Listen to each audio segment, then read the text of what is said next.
Tonight in Uptown Charlotte, we recognize and celebrate the sport's rich history as we induct 3 more legends into the NASCAR Hall of Fame.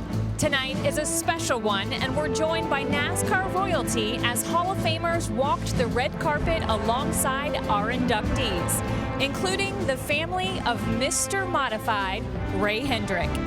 Harry Gant and his family are here to honor and celebrate his career.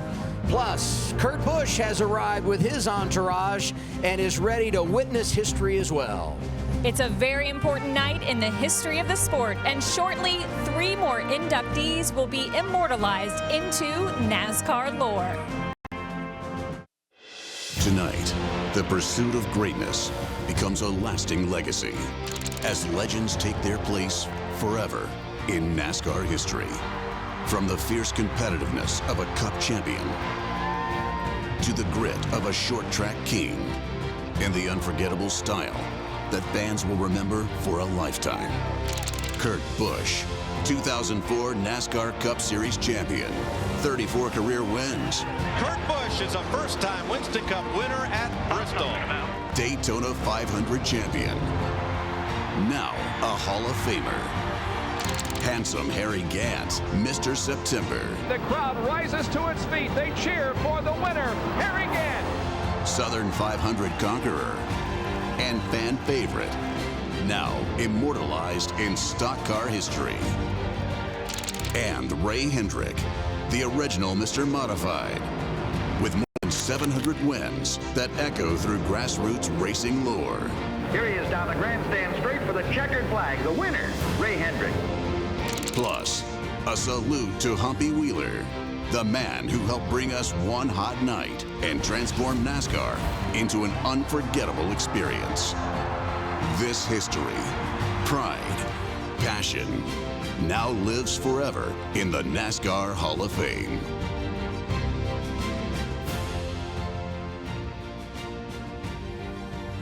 Live from the Crown Ballroom in Charlotte, North Carolina. Welcome to tonight's 2026 NASCAR Hall of Fame induction ceremony. Here are tonight's hosts, Adam Alexander and Kim Kuhn. Tonight we celebrate NASCAR's rich history by inducting 3 legends into the Hall of Fame. We have the best of the best here tonight. We're joined by Hall of Famers and their families on this special evening in Uptown Charlotte. It's important to celebrate the individuals who built NASCAR into a mainstream sport and continue to make it into must-watch entertainment for millions worldwide. But first, let's take a moment to recognize the Hall of Famers in attendance tonight who have grown NASCAR into a powerhouse every weekend. From the class of 2025, Ricky Rudd and Carl Edwards.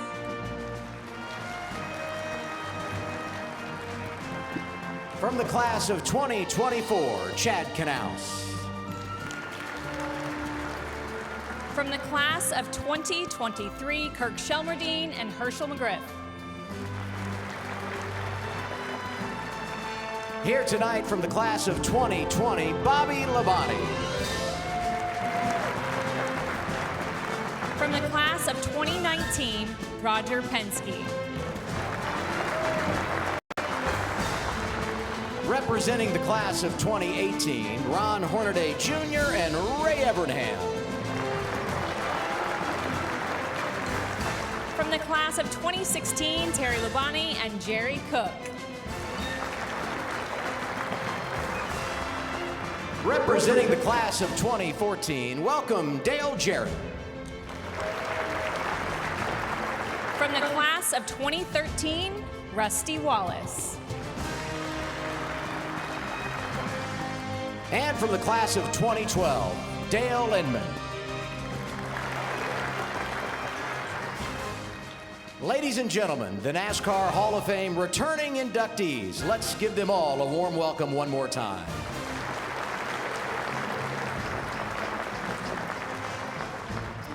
Well, last night at the NASCAR Hall of Fame induction dinner, NASCAR President Steve O'Donnell presented each member of this class with a special induction jacket.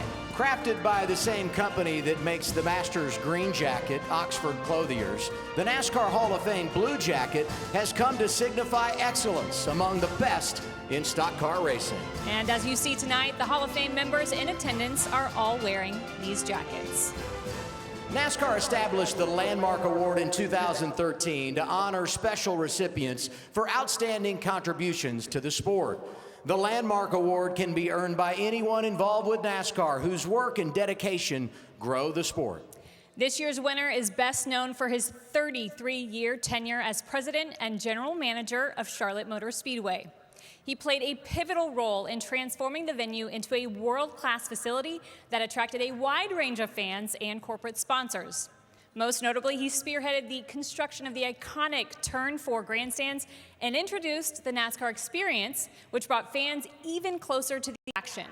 Through innovative promotions and stunts, his contributions helped expand NASCAR's national presence during the 1990s and early 2000s, solidifying Charlotte as the racing capital of the world. 2026 Landmark Award winner, Humpy Wheeler.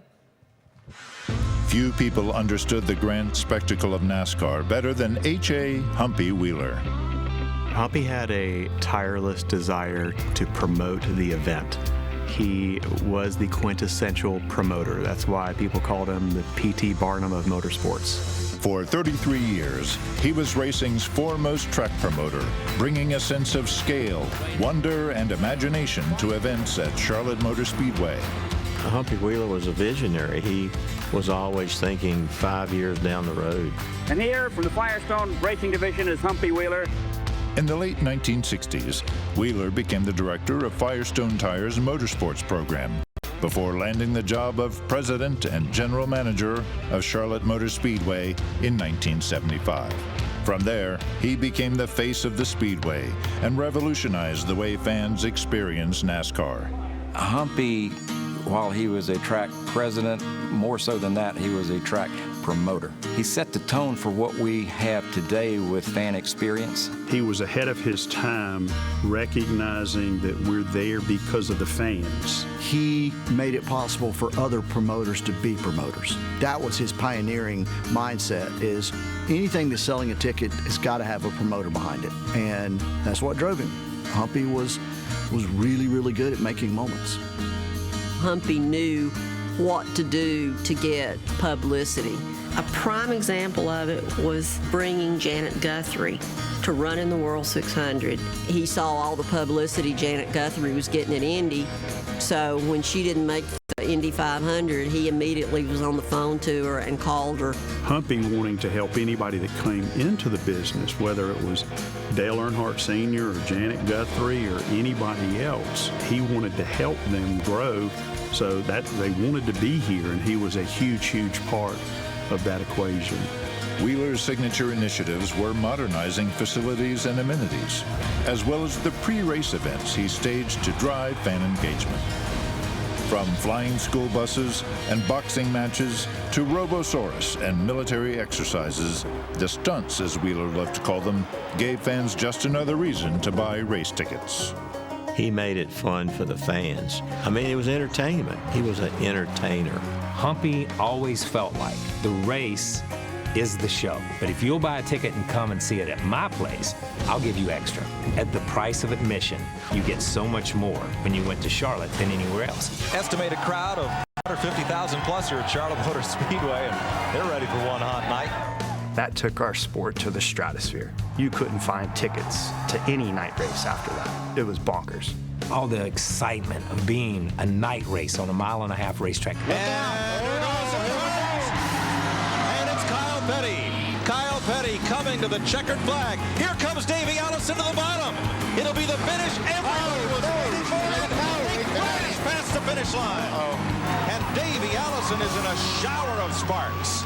You walked away from it thinking, oh my gosh, a racetrack and a promoter changed how the sport was perceived. Humpy Wheeler was a true showman and a larger-than-life presence in the story of NASCAR. You know, I think Humpy's legacy lives on at Charlotte Motor Speedway today, really through every thread of the facility, of the culture. He cared about people, he cared about the business, he cared about sport, you look back and you say, you know, he was way ahead of his time. 150 years from now, when they're celebrating NASCAR, there's still going to be stories about Humpy. And he earned that just because of his visions, his creativeness, his ability to promote, his fiery spirit.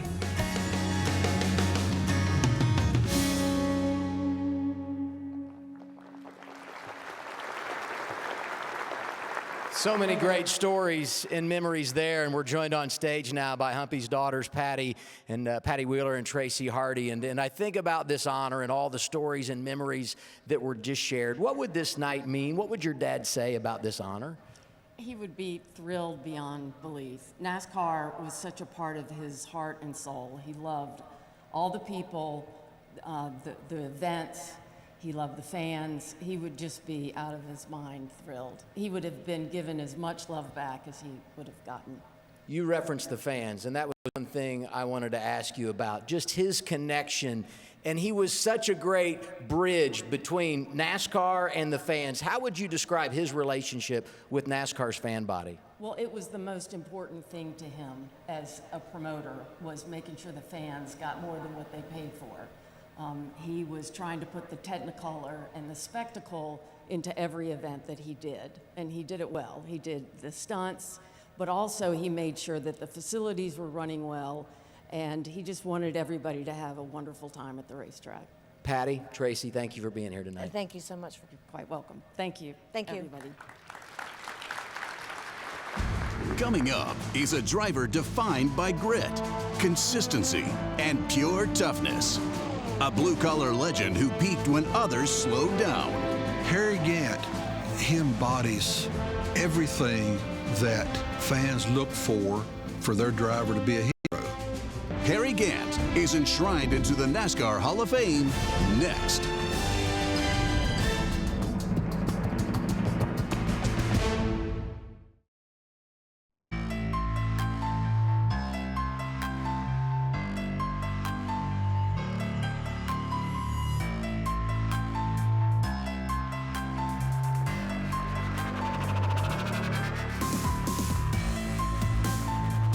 We're happy to have you here at the 2026 NASCAR Hall of Fame induction ceremony. He is a man of many nicknames: Handsome Harry, the Bandit, Mr. September, and High Groove Harry. He's a humble man, but he could wheel a race car darn well too, winning 18 Cup races, including 2 Southern 500s, and he visited Victory Lane 21 times in the NASCAR O'Reilly Auto Parts Series.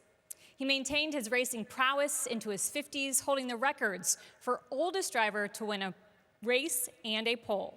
Tonight, he adds another name, NASCAR Hall of Famer. Harry Gant had a strong work ethic, easygoing country charm, and blue-collar roots that resonated with NASCAR fans. Harry Gant, he embodies everything that fans look for their driver to be a hero. He was like a movie star. He's this good-looking guy. He's in great shape, and he had this a very approachable attitude and personality, and I think that's what kind of drew people to him. People perceived Harry as a hero, as one of the gladiators, and not all drivers achieved that. He was someone that commanded respect as soon as he came into the sport. His movie star good looks, Handsome Harry, man, gosh, the women went crazy. He had the personality, he had the talent, but he never let that go to his head, and every week he rolled into a racetrack, he was a contender. From Taylorsville, North Carolina, Harry Gant built houses by day and race cars by night. He really never considered himself a professional race car driver. He considered himself to be a carpenter first, and then he was a race car driver, kind of on the side. He was a craftsman behind the wheel who had success in the NASCAR Late Model Sportsman Series, finishing second in points 3 times. Harry had made a living, and made a good living, just running on Saturdays, just running Hickory, just running local tracks, and saw no need to have to race on Sundays. But an opportunity came up. An opportunity came up for him to move up. Well, here's Harry Gant, one of the top rookie contenders for the 1979 season. He's not really a rookie in racing. At an age when most drivers think about retirement, Harry Gant was just getting started. He was a rookie in the series at age 39. That's when most drivers are talking about retiring today. When he ran for Rookie of the Year against Earnhardt and Terry Labonte and all that crew in '79, Harry was a driver that was from my dad's generation. Harry was born in 1940. He was a driver from that generation, so he was that throwback driver. And I think a lot of fans latched onto that. They were like, oh my gosh, this is another Cale, this is another Bobby. Then in 1981 came a partnership that brought a touch of Hollywood flair to NASCAR's working class heart. The Bandit was born. Harry Gant has the lead in a car that is owned by Hal Needham and the well-known entertainer Burt Reynolds. You look back at that time, and I don't know that we realized what that meant for the sport. But to bring in someone like Burt Reynolds and stuntman Hal Needham to pair it with Harry Gant, it was awesome. They just had the cool factor. That's all there was to it. And after 10 second-place finishes, Harry Gant, behind the wheel of the Skull Bandit, scored his first career Cup Series victory at Martinsville in 1982. Harry Gant takes the checkered flag to win his first Grand National Stock Car victory in over 100 starts. From 1981 to 1985, Harry Gant was more than a contender. He was a force. Here he comes up toward the outside wall. Harry Gant bearing down on the stripe and takes the checkered flag. Your winner of the National 500. 4 top 5 seasons, a runner-up finish to Terry Labonte in 1984, and that same year, a defining moment at one of NASCAR's crown jewels, Darlington. When you think about the places that Harry went on to win in the Cup Series, were much like the places that he excelled running the short tracks and honing his skills. When he got to the Cup Series, he immediately took to Darlington of all places. And there it is. Harry Gant has won the Southern 500 for 1984. Everyone certainly took notice when Harry Gant made history at Darlington in September 1991. At 51 years of age, Gant wasn't supposed to be making history, but that's exactly what he did. We've always won one race a year, and I said, it's time we kind of move the needle here a little bit. I said, we need to start proving how good we are. Harry Gant wins the Southern 500. And it's Harry Gant flying to victory 2 in a row. Baseball's got their Mr. October. We still got our Mr. September. Checkered flag, Harry Gant, 3 in a row. By the time you win your 4th one, everybody's now really looking over their shoulder, and so how far can you go?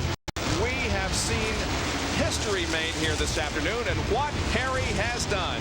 Here it is. Gant wins the Goodies 500. I think everybody was ready to just give him the championship trophy and go on home and start the next season over again. That was something incredible.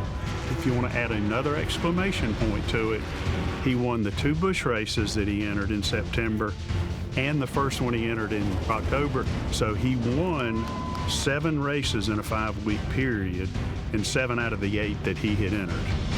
Well, our congratulations to the old man, Harry Gant, who played it smart and it worked out for him. His final career win came at Michigan in August 1992 at age 52. He remains the oldest winner and pole sitter in Cup Series history.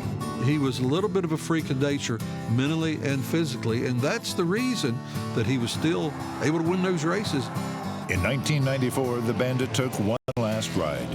He stepped away with 18 wins at NASCAR's highest level, 21 more in what was then known as the Busch Series and the 1985 IROC Championship. Harry Gant didn't defy time, he simply outran it.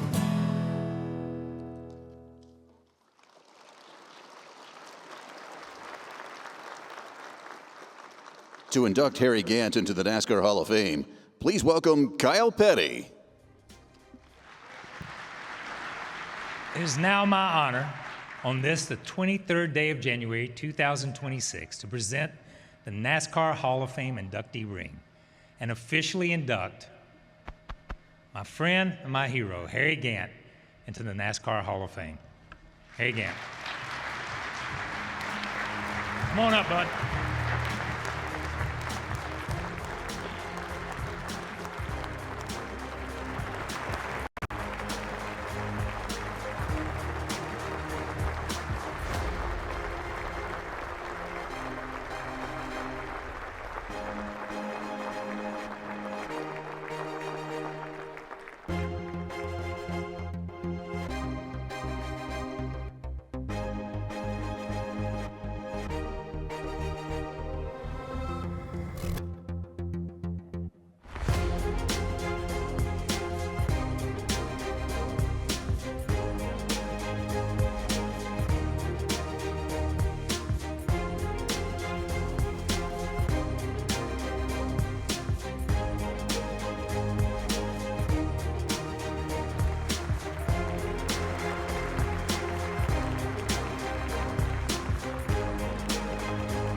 thank y'all all for being here tonight. I tell you, it's been a great honor to be in the Hall of Fame here today.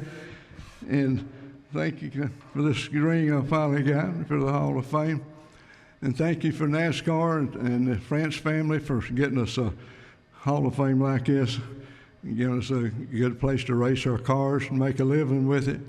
And like to make a statement here and there, I'm just part of two separate generations of racers with the Sportsman Series. We had a lot of people helping us, and we got some of my drivers, mechanics from the first Sportsman days out here. Congratulations to Kurt Busch. I raced to get him, and I guess raced again Ray Hendrick too.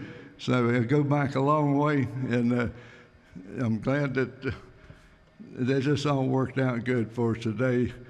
And I'd like to thank the fans for voting so long for me and really staying date for telling me all the time, you know, that maybe I was going to get in here sooner or later. But I'm proud of everybody that voted for me and took the time out to really take a lot of calls. When you go out to eat, there's somebody come by and say they voted for me. They voted for me. And I was really in company with two great drivers here today, and in the Hall of Fame here with drivers, and I was real fortunate to be able to race with the very first bunch of drivers in the Hall, and they're in all the Hall of Fame now with Cale Yarborough, David Pearson, and Richard Petty. I raced with all of those people on the racetracks, and then I come on into older driver in NASCAR and all the younger people which are racing in there now, and then down the road they're going to be in the Hall of Fame this way too. And I got my family out here with me tonight, and some of my mechanics, Richard Mash, Danny Preston, all been with through all the years with our number 77 car. And we had people sponsors a long time. We had a long-time sponsor with Montclair Furniture Company in Hickory over there. And then Ken Sigmund's, if I got to mention Ken Sigmund, Andre Tigg. Some of you people know some of these people, and Cheryl Green, and the people that's involved. That really helped a lot to have somebody like that that really loves racing and will be able to help us out. And Jack Ingram was one of the instigators. He was older than me, but we built the same, got the same engine, and I raced with Butch Lindley, my good friend Butch Lindley. And this Butch Lindley used the same engines that I used with Ben Barnes and Jack. We all raced with the same engine, so we had a long run with them there and enjoyed it all the time we was racing. And had some of my people has left now, you know, Elvin Rector, Richard Mash, a good friend of mine, he's still here yet, Billy Abernathy, Danny Presnell, and we had Wayne Bumgarner there, Alan Flowers. We had a lot of people that was come by my shop or at my house and helped me at night to get things ready. And we had a good friend of mine down from where Randy Travis is from, and he had Tom Pistone developing one of them new Novas, and I was part of that. And we got together, and we had a good team going again, and Pistone was a great help to me in getting the cars ready to race and things like that. He always innovated. He wanted to do this. He's never satisfied. He's never satisfied the way it was. He'd come to my house, and we stayed there for one whole day, and we'd go to the racetrack and come back and go back to the racetrack and come back and change it and change it and change it. But somebody else liked my car better than I did because they stole it in Nashville, Tennessee. So I had no race car. And Jack Beebe, he come on board, and I did with him from Connecticut, and Bob Johnson and those guys. And we had a pretty good team going. We run good. We run real good there. But the opportunity come up for me there to get with Hal Needham and Burt and Skoll, the sponsor. And I was with them, 8 years. And then with, I guess it's about the same amount with Leo Jackson. Great people. And we was real successful with what the racing was with those people. But I had great people behind me and great sponsors. And that's all I can about say. I was thank all the people here today and people like y'all, the one that got me there, come to the race, watch us race. So I'd like to say thank you for everybody that come by here tonight. And thank you very much for honoring me. Thank you.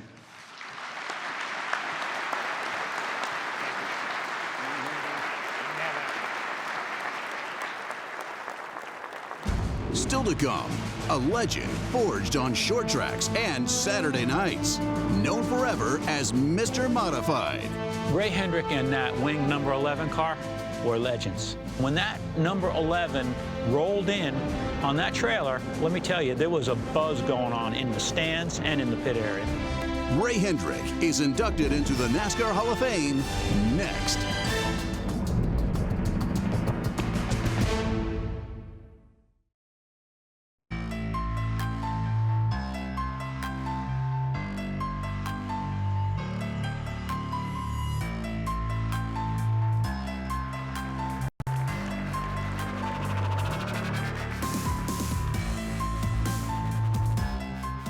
We're glad you're with us for the 2026 NASCAR Hall of Fame induction ceremony.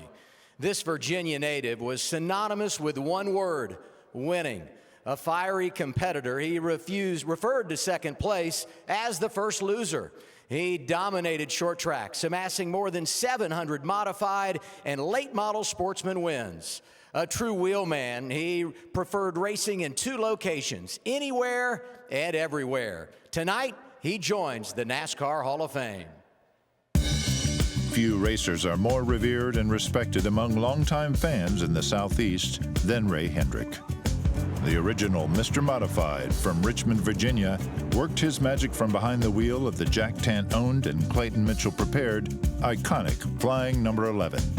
Ray Hendrick and that wing number 11 car were legends. When that number 11 rolled in on that trailer, let me tell you, there was a buzz going on in the stands and in the pit area.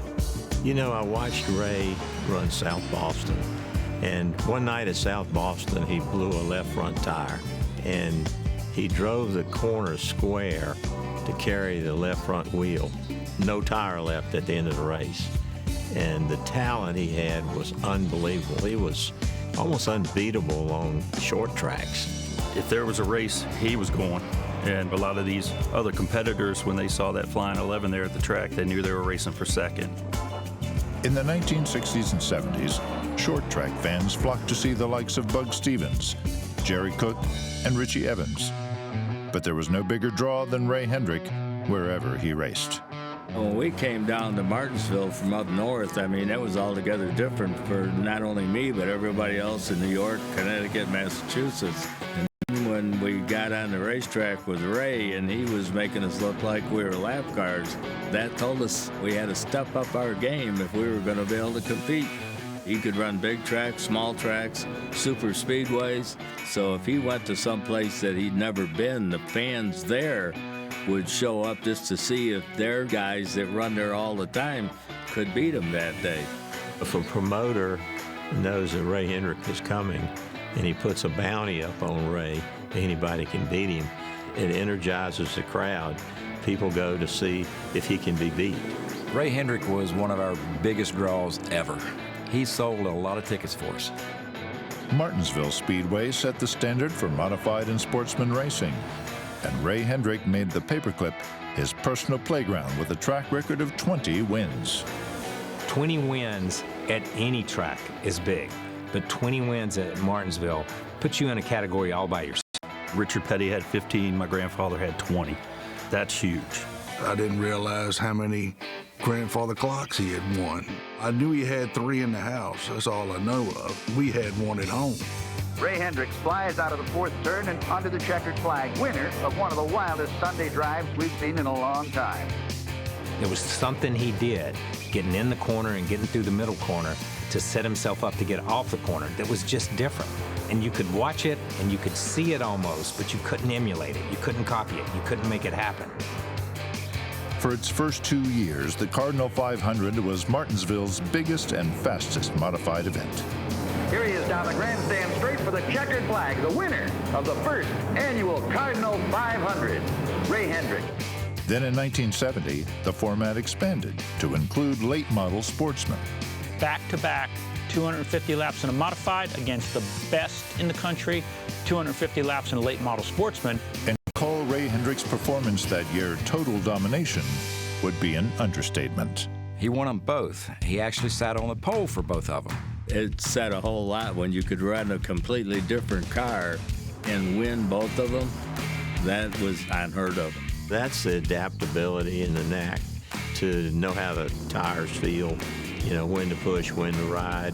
From around 1963 to that race in 1970, he won roughly 55% of the over 400 races that he entered. Ray Hendrick's success reached far beyond his home turf. Wherever there was a big purse, Ray was there. Conquering tracks all along the East Coast when he wasn't working his day job as a construction supervisor.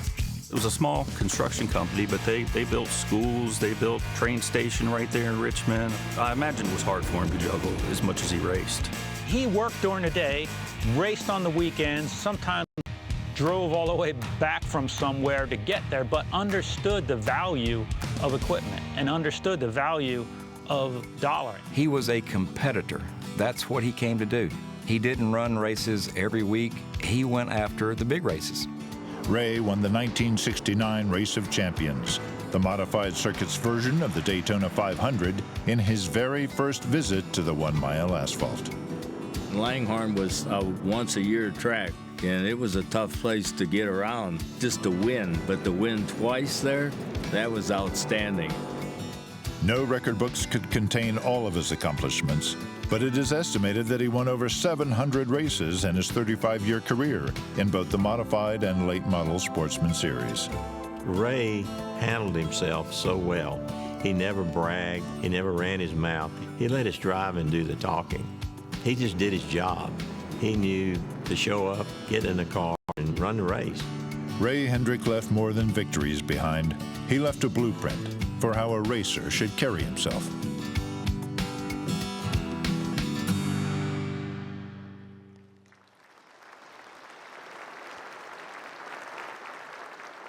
Please welcome Chuck and Ray Hendrick III.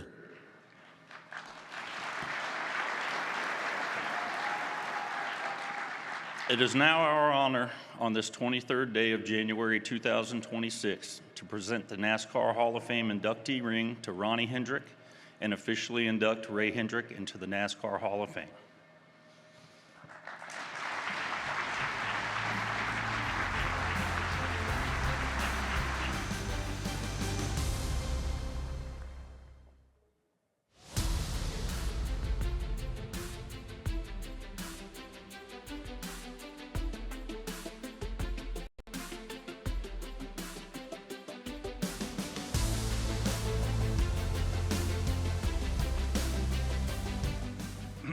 On behalf of the Hendrick family, we are proud to be here tonight to honor our father, Mr. Modified Ray Hendrick. We would like to thank NASCAR, the NASCAR Hall of Fame, and everybody who voted to have him inducted into the Hall of Fame tonight. We also want to thank all the fans for their support. I'm not so sure Dad or Ray realized just how many fans he had throughout the years. If our dad were here tonight, he would be so honored and thankful to be recognized among so many other great drivers. Our father, Ray, started racing in the late 1940s and was an original member of NASCAR. In almost 40 years of racing, he collected more than 700 victories at tracks up and down the East Coast. He raced and won at places such as Moyock Raceway and Lawrenceville Speedway, Southside Speedway, South Boston Speedway, Orange County Speedway, and Langley Speedway, where he was a longtime favorite. Ray's big opportunity came in the early 1960s when he started driving for Jack Tant and Clayton Mitchell out of Littleton, North Carolina. Together, the Flying 11 became unbeatable. Now, through the years, many people have asked me, where did the number 11 come from? Well, I was told by Jack that when he built his first race car, now, back in this day, you didn't have fabrication shops. You had to go to a junkyard, or you had to find a car somewhere to build and put on the racetrack. So he found one, got to his garage, and tore it apart. And when he came to pull up the carpet in the race car, he found 11 pennies. He said, that's going to be the number. Number 11, that's it.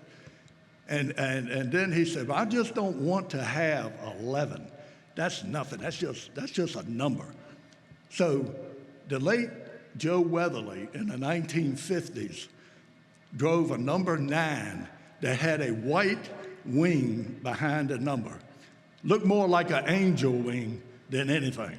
And Jack Tant said, nah. He said, we're going to put a wing around this car, but it's going to be cool looking. He said, we're going to paint it on the inside with red and orange and yellow. He said, it's going to look like it was on fire. And so that's how the number 11 in the wing came about. And throughout the 1960s and 70s, my dad, every time he showed up at the racetrack, everybody was going, oh no, Ray Hendrick is here. And it struck fear, it literally struck fear in all the other competitors. And when that 11 just came across that track, I remember as a kid, he came across that track and I heard people going, oh, that Ray Hendrick's here. Oh, we got to step up our game. We got to do something to our cars. And then all throughout the, like 20 years, he won a lot of races up and down the East Coast. But other than that, he was just a phenomenal driver. Not because he was my dad. I saw him race. He was just incredible. Now, beyond his hundreds of local track wins, Ray also won the biggest races in the country. He won the 1969 Race of Champions in Langhorne Speedway in Langhorne, Pennsylvania. And then 5 times he won the Trenton 200 in Trenton, New Jersey. Even though he was known as Mr. Modified, he was just as good a sportsman car driver. He won the Sportsman 300 at Charlotte Motor Speedway back-to-back in 1975 and 76. He also won the 200-lap night race at the Old Dominion, at the old Richmond International Speedway, holding off Butch Lindley for the whole 200 laps. Perhaps his biggest accomplishment was winning 20 times at Martinsville Speedway in his career. That is a record that still holds today. So tonight, this is a proud moment for all the Hendrick family. On behalf of Ray's children, Raymond, Roy, Lindsay Ray, and his grandchildren, we once again say thank you to everyone for coming and placing our father into the NASCAR Hall of Fame. Thank you very much.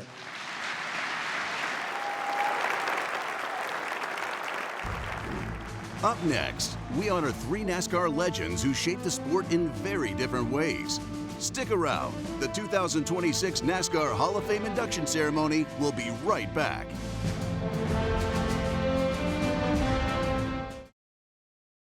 Please welcome NASCAR Hall of Fame Executive Director, Winston Kelley. Throughout our 78-year history, a unique sense of family and appreciation for the shoulders we stand on today has defined our NASCAR community. As we celebrate these legends tonight, we also pause to reflect on others we sadly lost this past year. In addition to our quintessential promoter and mentor extraordinaire landmark recipient, Humpy Wheeler, in July of 2025, we lost one of our true pioneers with the passing of Rex White. Rex captured NASCAR's top prize as both a driver and car owner, winning the 1960 NASCAR Cup Series championship. Rex notched 28 wins during his career, remarkably in just 233 total starts in the 9 seasons that he competed. A member of the class of 2015, Rex was among our pioneers who remained dedicated ambassador for NASCAR for decades, supporting any event or activity he was requested to participate in. And a few short weeks ago, tragedy struck as we lost 7 dear souls, including NASCAR Hall of Fame nominee Greg Biffle, a 2-time champion, the first to ever win an O'Reilly Auto Parts and Craftsman Truck Series championship, and winner of 56 races across NASCAR's 3 national series, and named one of NASCAR's 75 greatest drivers. His tenacity on the track was matched off the track by his commitment to help others in need.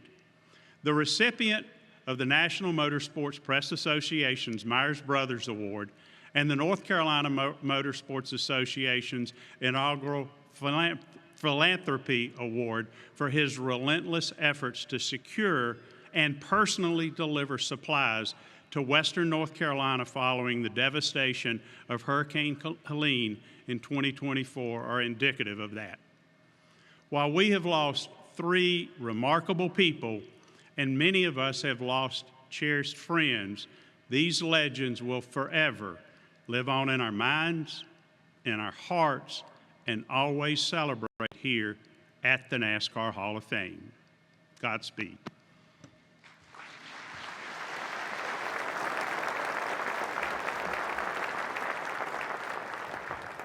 The motorsports media are essential to NASCAR. They tell the story of the sport, showcasing NASCAR's talented competitors and hardworking contributors to millions of fans around the world.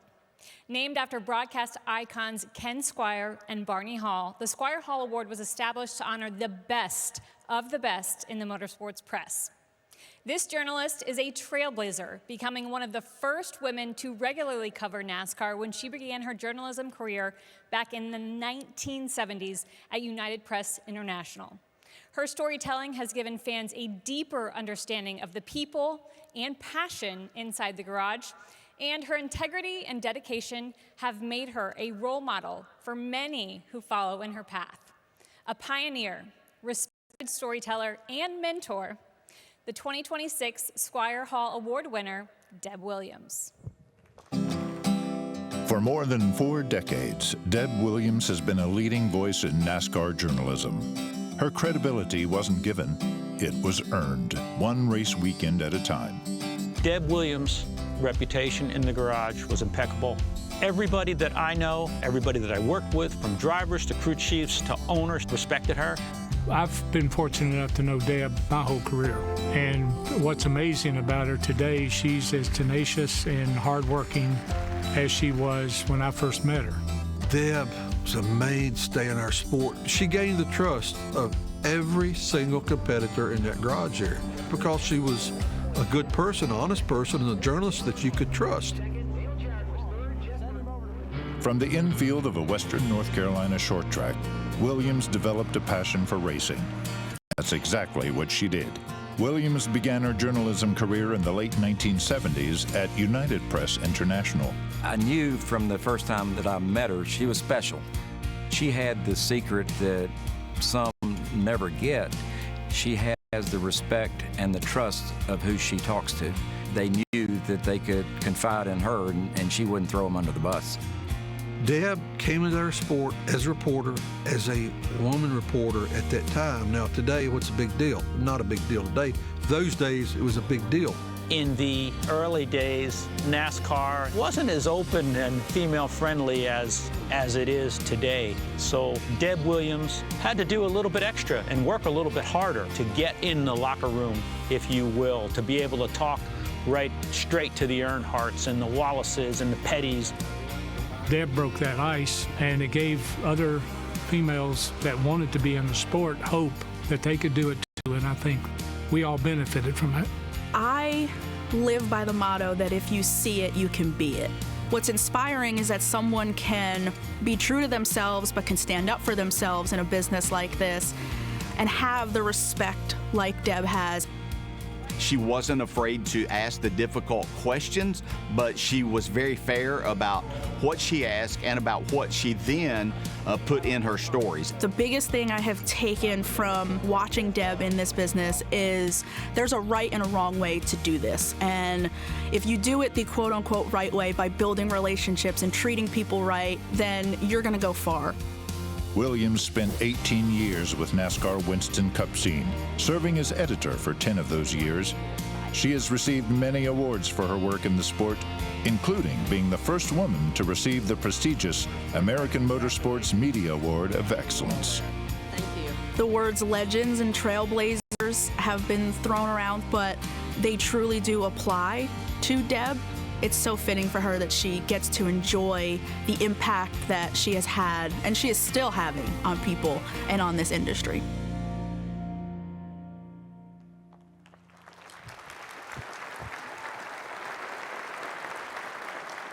And it's great to be joined by Deb now. You've been covering NASCAR for over 4 decades, Yes. sharing the stories with the fans and serving as one of the first women on the beat full-time. What does it mean for you to take home the Squier-Hall Award? Well, first of all, you have to understand who it's named after. And Ken Squier and Barney Hall's contributions to the sport and to NASCAR are immeasurable.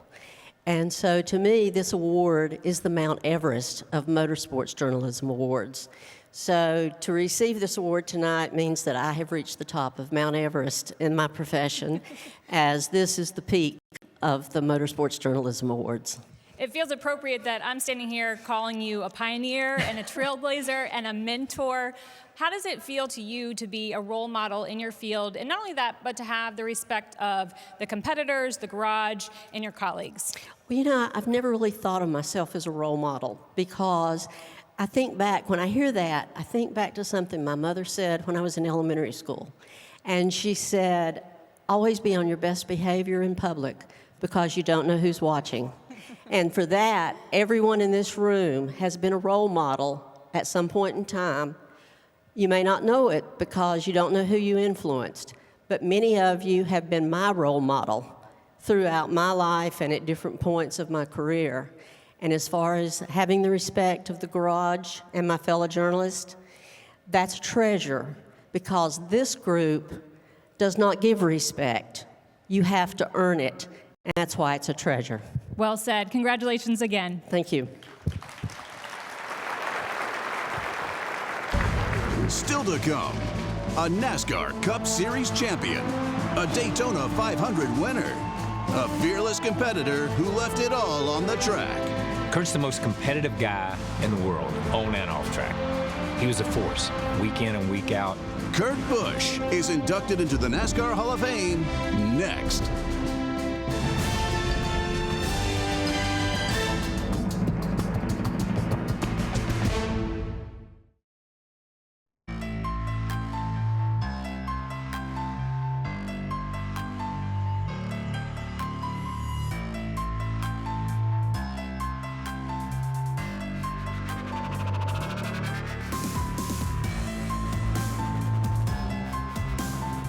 We are glad you are joining us for the 2026 NASCAR Hall of Fame induction ceremony.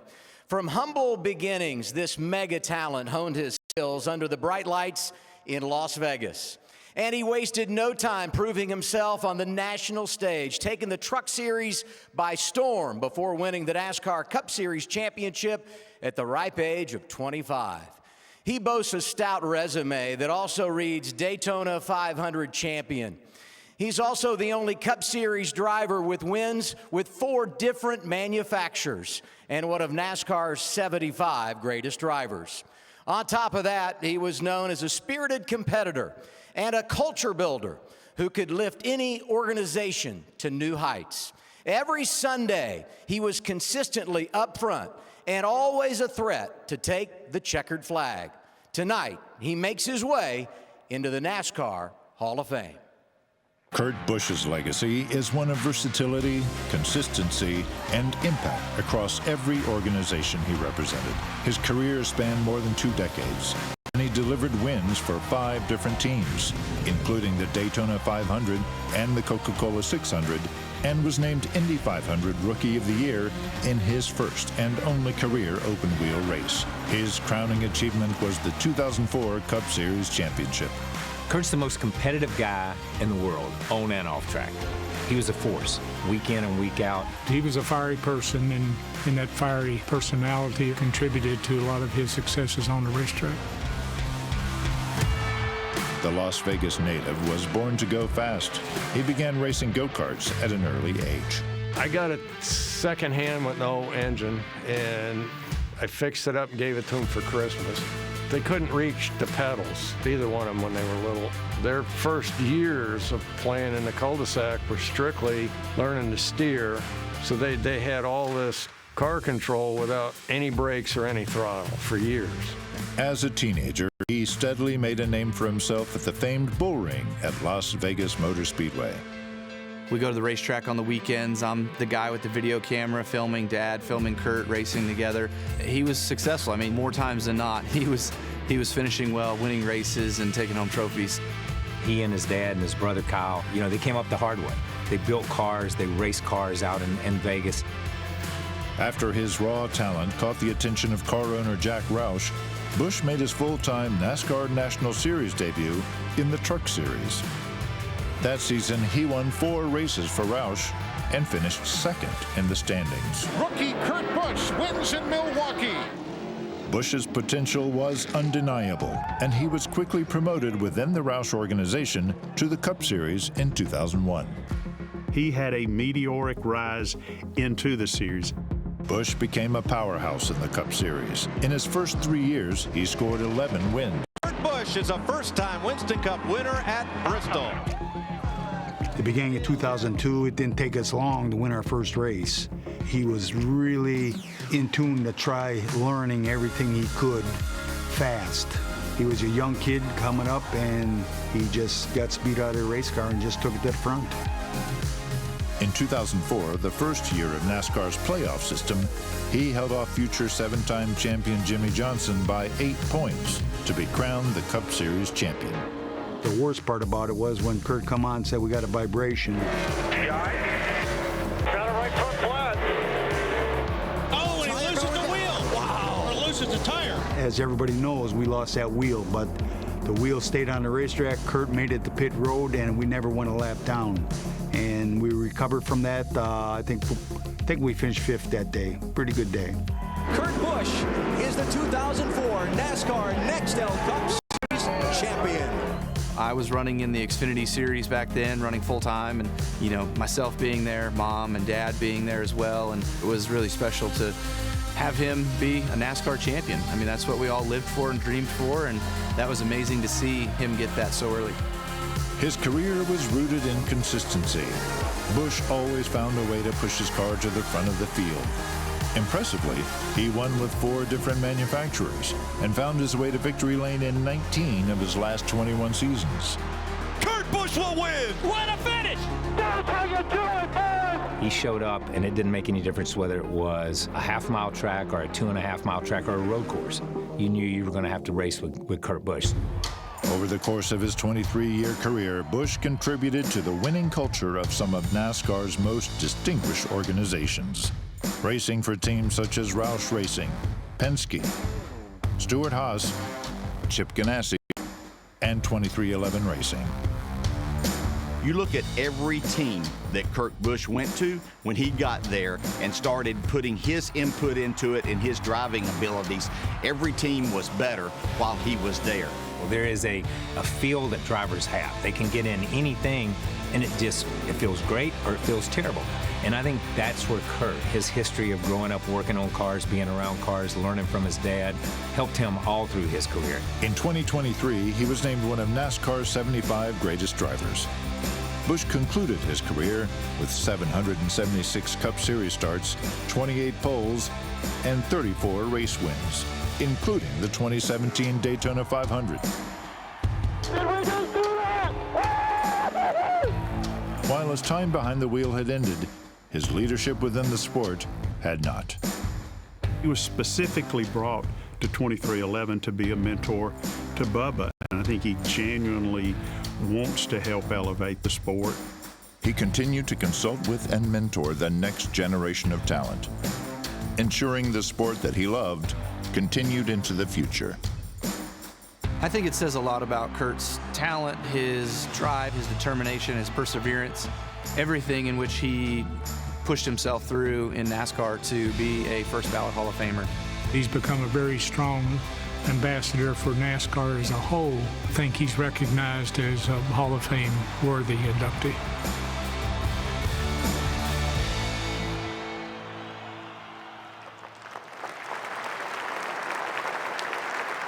Please welcome Kurt's brother, fellow NASCAR Cup Series champion, Kyle Busch.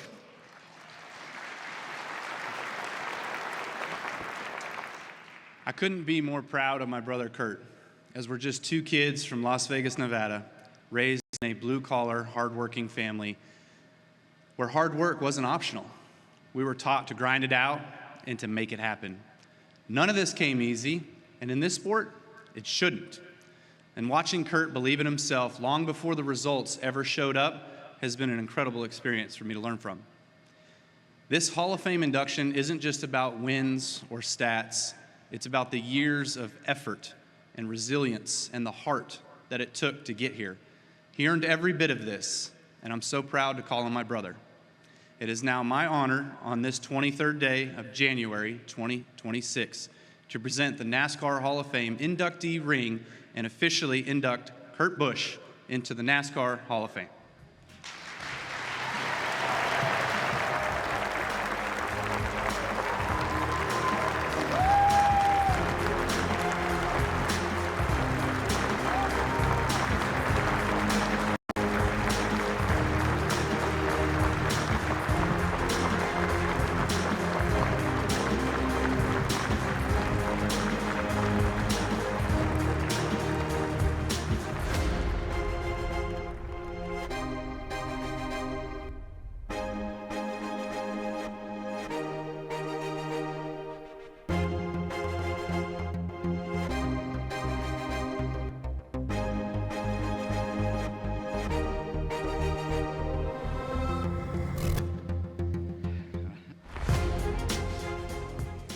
Thank you, Kyle. We were supposed to stand up for a second, but, you know, kind of cool getting presented by my little brother, you know, who I taught everything to over the years.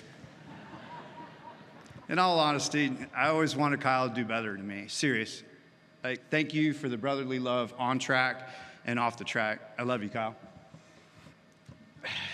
But, check this out. I am the only winner at Kyle Busch Motorsports Xfinity program. Just saying. Just saying. Now, hello everyone, good evening. I am honored, I am humbled, and I'm appreciative to be on this stage tonight. To be here with the alumni of the NASCAR Hall of Fame, NASCAR executives, the voting panel, team owners, sponsors, my family and friends, and the thousands of fans who are watching tonight, this is something I never could have imagined. I would first like to congratulate the Hendrick family, Ray Hendrick, Mr. Modified, on being inducted into the NASCAR Hall of Fame. Congratulations to my fellow inductee, Harry Gant. Sorry, handsome Harry Gant. You made that Skull Bandit car legend. And I would also like to take this time to congratulate Deb Williams on her award this evening. You were like a mother figure to me at Penske Racing. This year, we lost some family members of the NASCAR community, and it's been a tough go. My best goes to the Wheeler family. Humpy Wheeler, you changed our sport with one hot night. Installing lights at Charlotte Motor Speedway in the early 90s was genius. As a kid, watching that race was bigger than life. To my close friend, Greg Biffle, I still can't put the words together, but you and I were like peanut butter and jelly when we raced trucks together, and you were instrumental in helping me win a Cup championship in 2004. You will always be the Biff. Everyone, be like Biff. My journey in this world,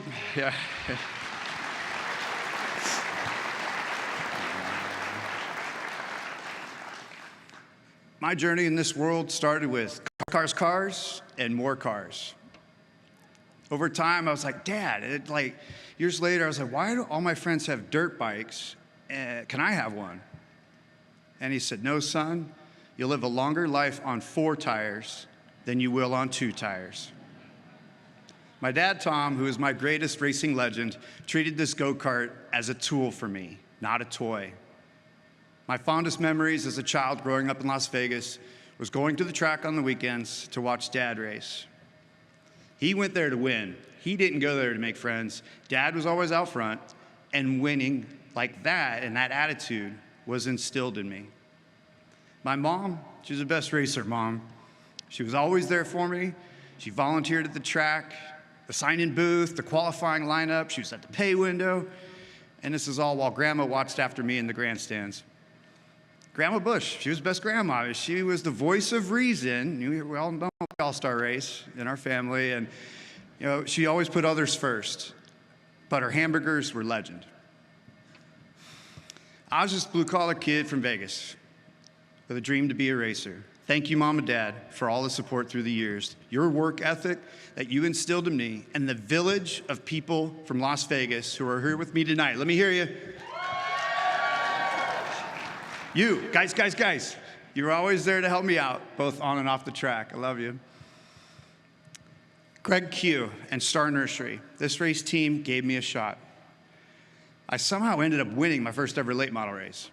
I was definitely unaware of the time, the energy, the money, and the heart that went into us winning Rookie of the Year, 7 races, and a championship in that second year. I would now like to thank you, Craig Q, and that whole group of volunteers for helping me get to the next level.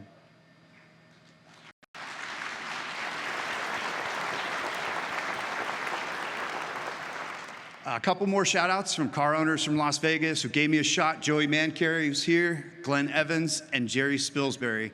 Thank you for giving this blue collar kid a chance. All right, take this in. March of 1994 is my first ever competitive race of any type. By September of 2000, I'm starting 10th at Dover in the NASCAR Cup Series. 6 years. That's all I had for racing experience. That's how fast it went. I'd like to thank Max Jones, Matt Chambers, and that whole group in Livonia, Michigan for my 1 year in trucks. 4 wins, 4 poles, second in the championship and Rookie of the Year. And here we are in Cup. And this is where I got to have some fun, all right? Follow me on this one. This is where I'd like to take a moment and mention all my crew chiefs. I don't quite have the record. Bobby Allison has the record. But it's a good thing. It's not a bad thing. But I raced with 14 different Cup Series crew chiefs, winning with 9 of them. Jeff Hammond, Matt Chambers, Ben Leslie, Jimmy Fenning, Roy McCauley, Pat Trison, Steve Addington, Nick Harrison, Todd Barrier, Daniel Knost, Tony Gibson, Johnny Klossmeyer, Billy Scott, Matt McCall, and Billy Scott again. Some of these guys got the tough Kurt Busch. Some of these guys got the mellowed out Kurt. But what all these guys got was the desire to be great, a tenacity like no other, a work ethic that was next level, and a racer who raced from his heart. Every lap, every race, I always prided myself on being competitive at every track. For the fans, I wanted them to be able to count on me for a solid top 10 run or a chance to win every week from New England to Florida, the Midwest, or the desert Southwest. All right, how many of my old school Roush peeps are here? Let me hear you tonight. Let's get this going with the Cup teams here. Got a few? All right. RFK, thank you. Fenning, thank you for coming tonight. Winning Bristol in the spring race of 2002 was a childhood dream come true. Jimmy, you turned this punk kid into a student of the sport. You were a guiding mentor, father figure that shaped my career. Thank you for giving your all and creating a championship mindset. Thank you to Jack Roush for giving this blue-collar kid from Las Vegas a chance at the big time. My time at Roush was short but productive. Thank you to all of my Hall of Famer teammates. During that run of 14 wins and a championship, I also won the 2003 IROC Championship. That led me to some underground discussions with Roger Penske. We discussed driving the Blue Deuce and taking over for Hall of Famer Rusty Wallace even before I won the championship in '04. Driving the number two Miller Lite car was a special time. I wish I would have respected it more, but I'm proud to have won right away with Roy McCauley. But how many of my Penske peeps we got here tonight? We got a few? Okay. Winning and dominating at times with Pat Tryson was definitely another championship vibe. And then Steve Addington decided he would try out another Busch brother. I don't know why he did that. But we hit it off right away, and we won on the track and off the track, and winning the All-Star and Coke 600 back-to-back was definitely the highlight. I really appreciate Phoenix Racing and James Finch. Let me hear some of my Phoenix Racing boys. I know Finch is here tonight. Oh man, where's Finch? Okay, I know, all right. Now, racing with you boys, Nick Harrison, Steve Barkdahl, and all the members down in Spartanburg, South Carolina, we dug deep that year. We didn't win in Cup, but we did win Summer, Daytona, and Xfinity. Oh, I also won with Kyle Busch Motorsports again that year. Yeah, there it is. Kyle never won in that car.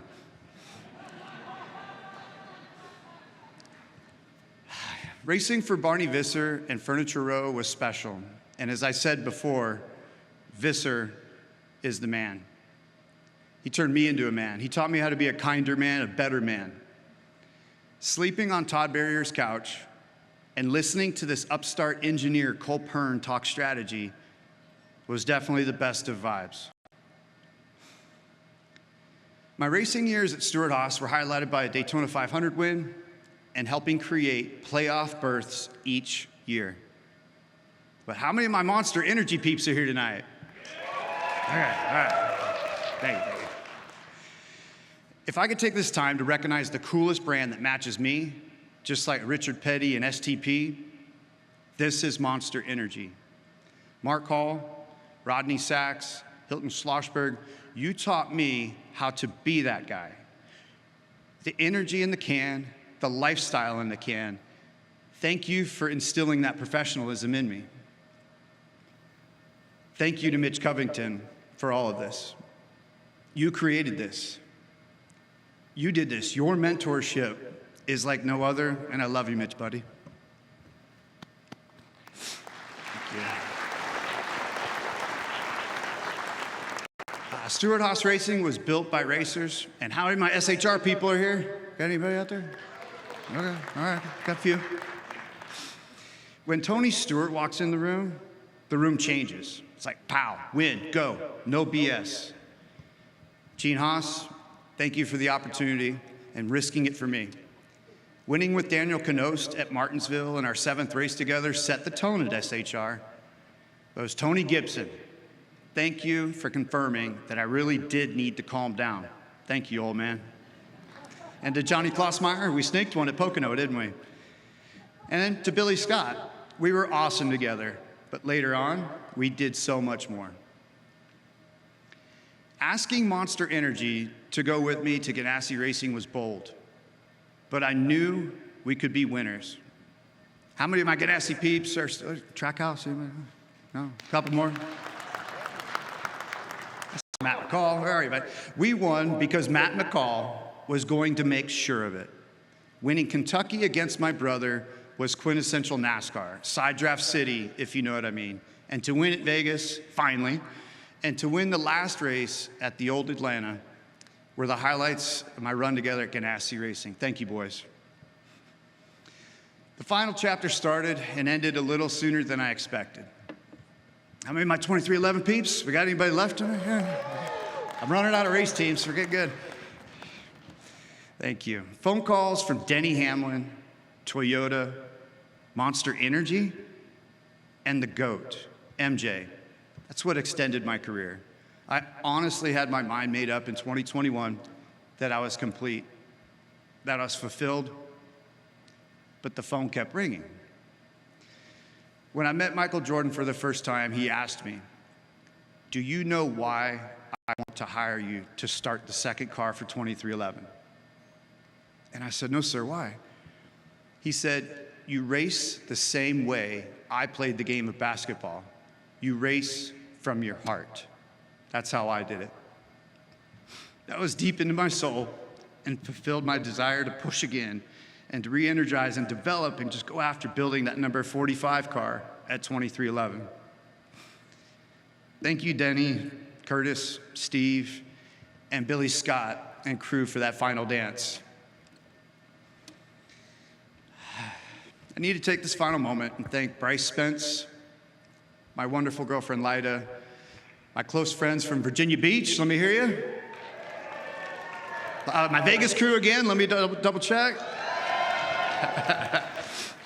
And to my team of doctors and trainers, my employees, and especially the PR men and women who put up with me and protected me. And to the countless crew members that helped this blue-collar kid from Las Vegas live his dream and now receive this NASCAR Hall of Fame blue jacket. Thank you.